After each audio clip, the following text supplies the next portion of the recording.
அரை விழுக்காடு ஓட்டு வச்சிருக்கனுக்கு 500 கோடிங்கிறான். 8 விழுக்காடு ஓட்டு வச்சிருக்க நமக்கு என்ன? எம்மளை போல ஒரு படை ஒன்று வச்சிருக்காங்கடா. இது படை, மற்றவங்களுக்கு சொறி சிறங்கு படை.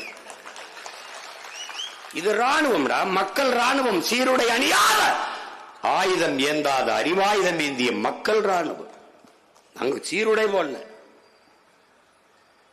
இடுப்புல துப்பாக்கி செருகல.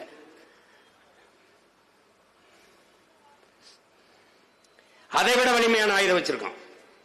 போர்க்களத்தில் துப்பாக்கியை விடவும் வலிமையான ஆயுதம் புத்தகங்களே என்கிறான் லெனின். எங்கள் தலைவன் என் துவக்கில் இருந்து வருகிற தோட்டாவுக்கு என்ன வலிமை இருக்கிறதோ அதுபோல உங்கள் வாயிலிருந்து வருகிற ஒவ்வொரு வார்த்தைக்கும் வலிமை இருக்கிறது. இரண்டும் இணைந்து வெடித்தால்தான் இன விடுதலை பிறக்கும் என்கிற அந்த துவக்கு கவனித்திருக்கலாம். ஆனால் அவன் பிள்ளைகளின் வாக்கு நானே பரவாயில்லைங்கிற அளவுக்கு பேசுவான். என் பிள்ளைகள் எல்லாம் பார்த்துக்க. நீ இப்பவே எனக்கு பாரு நேரம் எப்ப கொடுக்குறான் பத்தியில. இதே கெஞ்சி கெஞ்சி இறங்குப்பா, எனக்கு கொஞ்சம் இடம் கொடுப்பான்னு சொல்ல வேண்டியது இருக்கு. இன்னும் நிறைய பேர் கூட்டத்தில் இருக்கான். அவனெல்லாம் பேச விட்டேன்னு வச்சுக்க, நாளைக்கு தான் எனக்கு கொடுப்பான் நேரம்.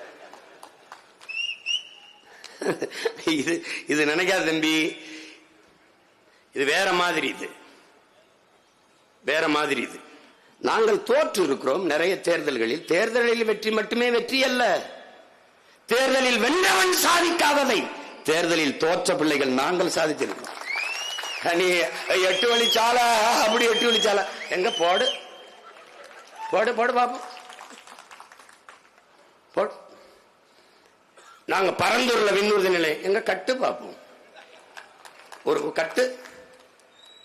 அதெல்லாம் அது ஒரு காலம். சின்ன பிள்ளைல நாங்க ஐஸ் வாங்கி தின்னுக்கிட்டு இருக்கும்போது ஐஸ் பாய் விளையாடிட்டு போயிட்டேன். நீ இப்ப இப்ப அப்படி ஆள் கிடையாது. இது